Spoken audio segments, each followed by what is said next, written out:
Well, hello, everyone. How are you? Welcome to Telling Tall Tales the Right Way, where we talk about really great books and TV shows and books made into movies and how well they do, um, including all the great elements or all the elements of every great story. My name is Heather Osianbi, and I am your host. I am a best-selling editor, which means I have edited books that have gone on to become bestsellers. Over my shoulder, maybe in the back, you can see a little certificate. I am a certified master storyteller. I have also been a journalist, a hyperlocal journalist for what feels like forever. I've also done content marketing and PR. So, all that to say, I've been telling stories for a really, really long time and reading them for even longer. So today, what we're going to talk about is Mexican Gothic. Now, I don't have the book to show you because I foolishly lent it to somebody else. And when I say lent, I meant to get that book back. And then I don't even know where it is right now. I don't even know where the person is who I lent it to because it was a former coworker. Anyway, and it was a hardcover too. Okay. Anyway, so Mexican Gothic by Silvia Moreno Garcia is another, kind of like The Water Dancer in the last episode. It's just one of those books. It sticks with me for a different reason. The Water Dancer was all about language and word choice and phrasing for me. Mexican Gothic sticks with me for a different reason because, first of all, it's creepy. It's a horror story, but not like the blood and guts slashery kind of horror stories that people seem to really like, which I personally do not. I don't find them scary at all. And I like horror and scary things that are more I wouldn't say psychological, because this book actually has a very physical component to the horror that's happening. But it's not a blood and guts, like somebody's stabbing. It's not that. Okay, so let's get into it. I again do not have my book because I foolishly lent it to somebody else. But this is the cover. That's the cover. See, I can't get this direction right. Okay, that's the sorry, that's the cover. Mexican Gothic, and what it depicts is the primary character, whose name is, and I looked up how to pronounce this, so Naomi Tobata. Okay. And this takes place in the 50s, right? So it's not it's modern America, but not like today America. And I think that really helps us, not just for time and place is certainly well grounded, but by writing the story in the 50s, the definition of what it means to be a woman is very different than what it is today. So let's go through the story, shall we? Let's talk about the elements. Beginning, a middle, and an end. Yes, these have that it's a very, again, like The Water Dancer, which was very well plotted and paced. This is too. It starts out slow, right? So there's a build. And then, man, once we are in it, it still doesn't feel like you're racing. But, and I would also recommend, if you have not read this book yet, first of all, get it, of course, obviously, duh. But do not give in to reading faster. So, because I know you want to turn, you're like, oh my God, what happens next? What happens next, right? You want to turn the page. Don't do that. I did that. And then I had to go back because I was like, wait a minute. And I read fast, and was tested in high school in this class we had to take called college skills, right? Where I read fast and retain almost 100% comprehension, right? So I'm like reading because I want to know, but then I was like, hold up. You read that so fast. I had to go back and read some of it again, just because I wanted to be sure that I was following the story and getting the details. Because if ever the saying, the devil is in the details, it is this book. I'm just telling you. Okay, so where do we start? All right, so we start in the 50s. The primary character, Naomi, she is, her family is from Mexico City. They live in Mexico City, but she's kind of a socialite, right? Like she wears heels and goes to parties and wears dresses, and like that's just what she does. Her cousin, Catalina, married an Englishman whose family is really, really wealthy in the countryside, like the Mexican countryside. They're like mining, I believe, is their business. Okay, so all right, yeah. All right, we're going to talk about conflict and resolution when we get there. Okay, these are the who's. I'm just going to give you the characters, okay? So we have Naomi. She's the primary character. Her cousin, Catalina. And then Catalina marries Virgil, who is the Englishman, and he is a piece of work. Anyway, sorry, getting ahead of myself. His aunt, Florence, who is like that.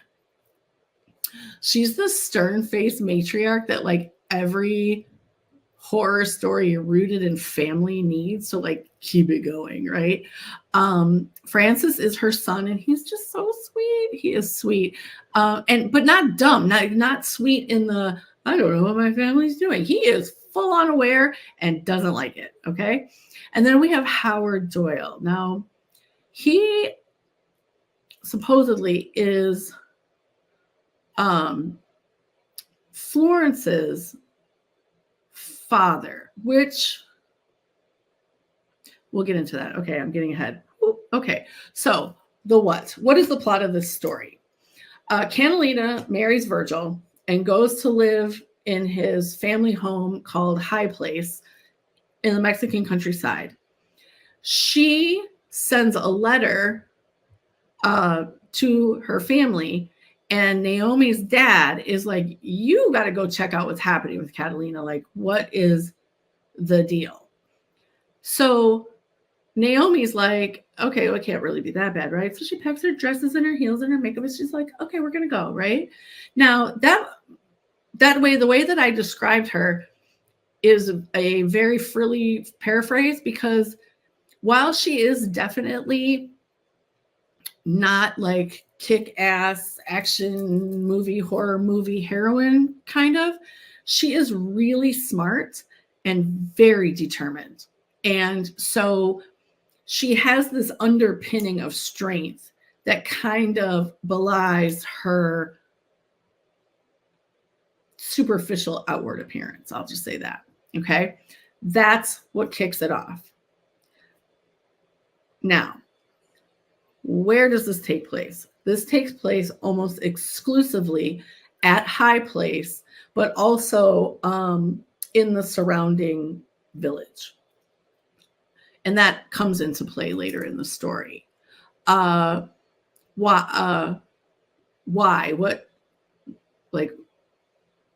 What kicks off? Well, why does Kit? Did I just kind of give that away? I did. Okay, so let's back up.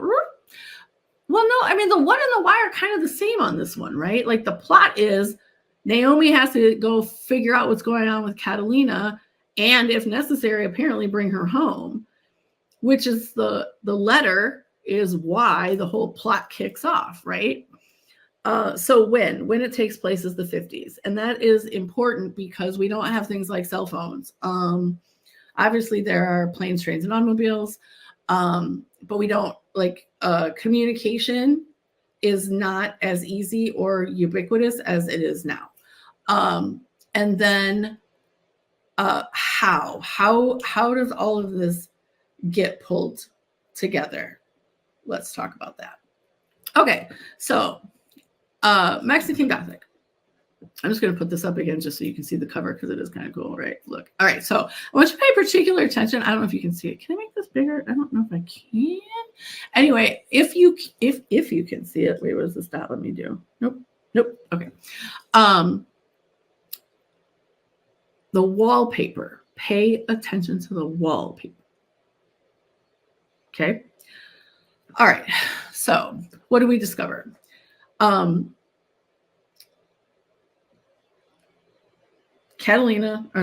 Naomi goes to Catalina and just finds her cousin, like, just her mental and physical health is precarious, right? And we find out that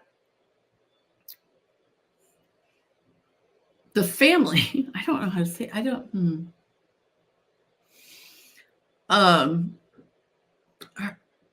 Virgil's family, the husband's family, is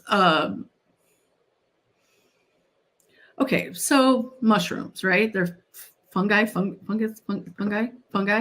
Okay. And we know fungi grows and spreads, right? Like viruses or germs, right? They do that. So it turns out the family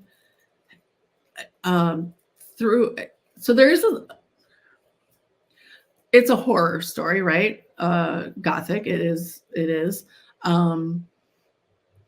So obviously there's a supernatural element going on here. Well, I guess not obviously, because in slasher films it's not really supernatural in case unless you like discount the 15 Halloweens and 25,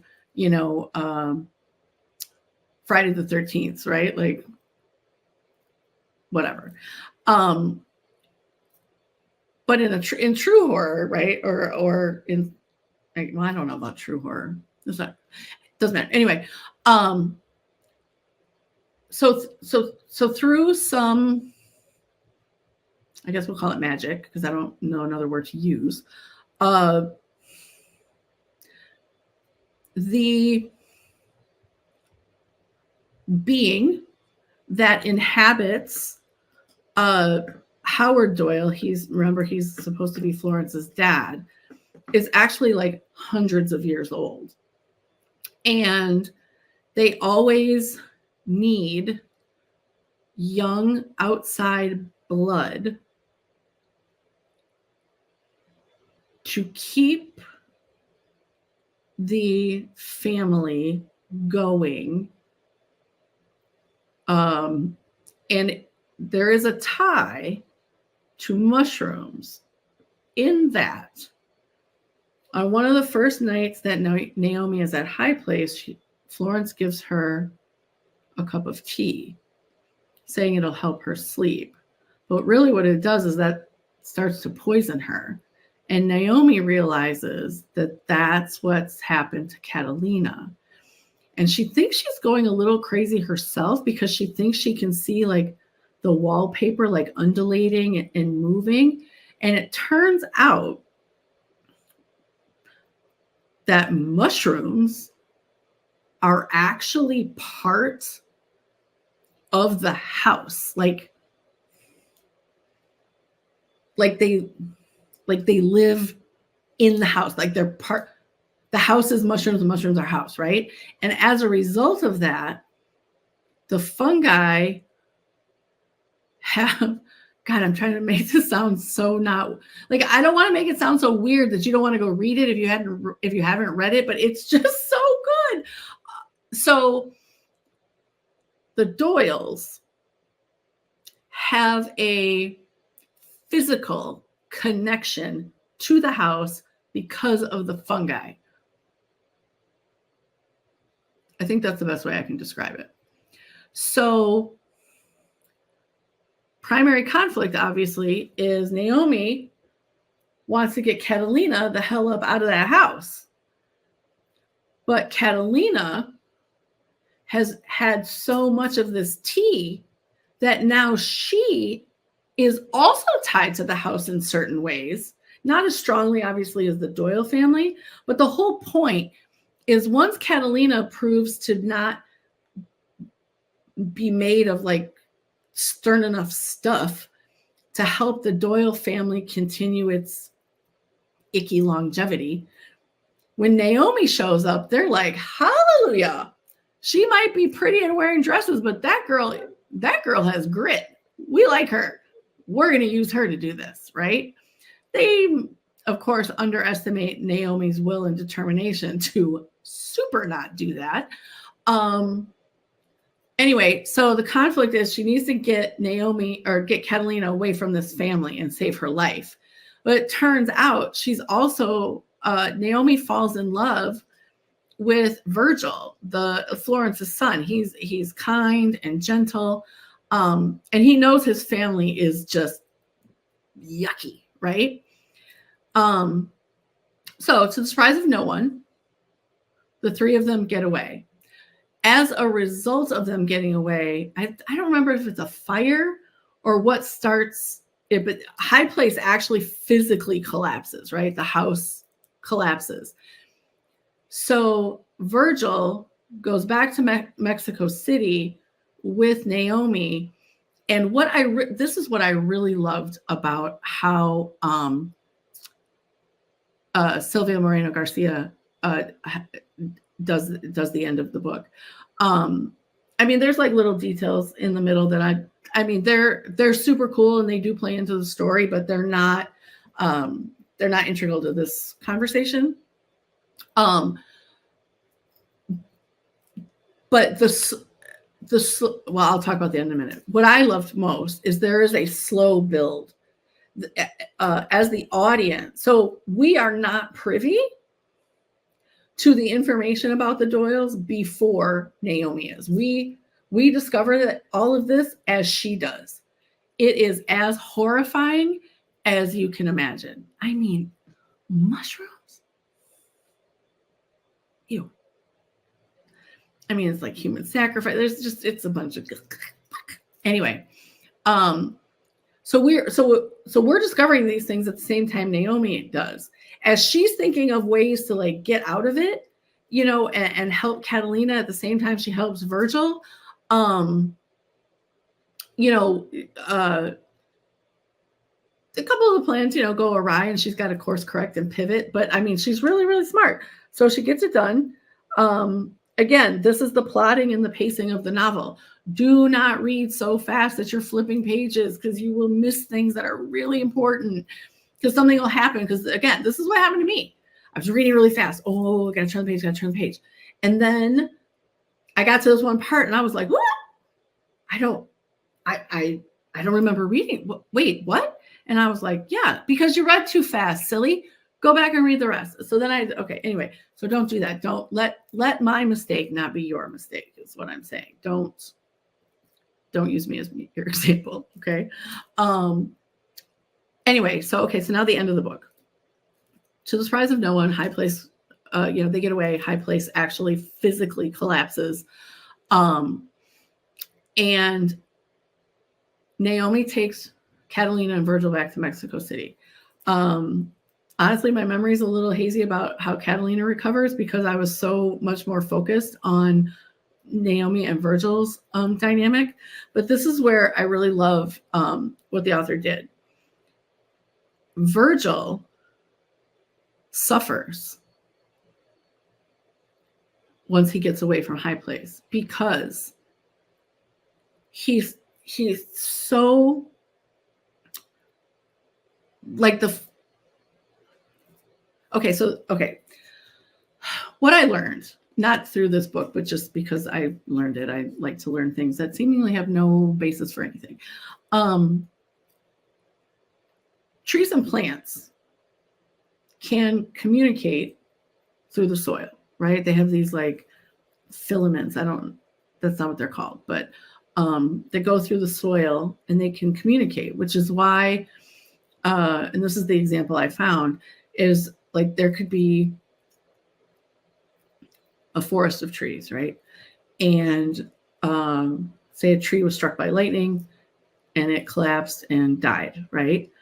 But the stump does not rot.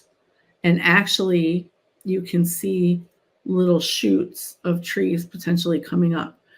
It's because the trees around it help keep it alive. Okay. So that's true of all plants. So keep that in mind,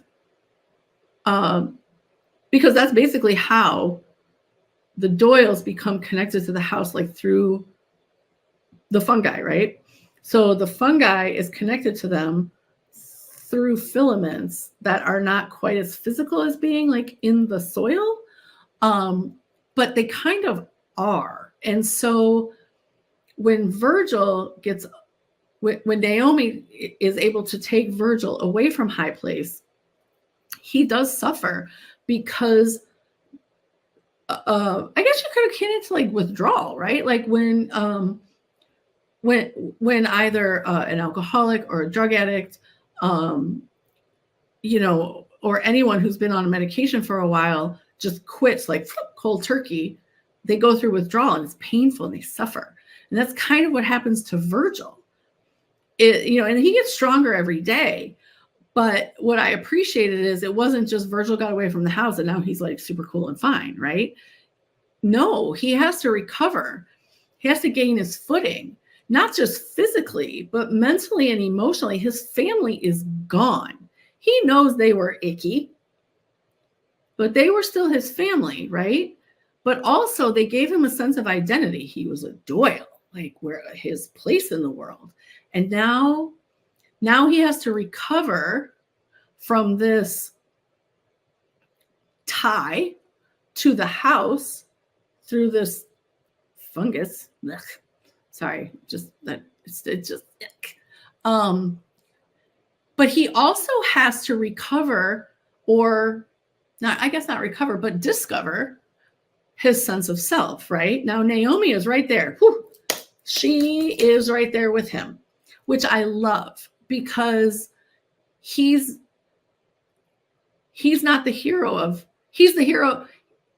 He couldn't be the hero of his own story until Naomi got there and became the hero of his story, Catalina's story, but also her own, right? Like she discovers this wellspring of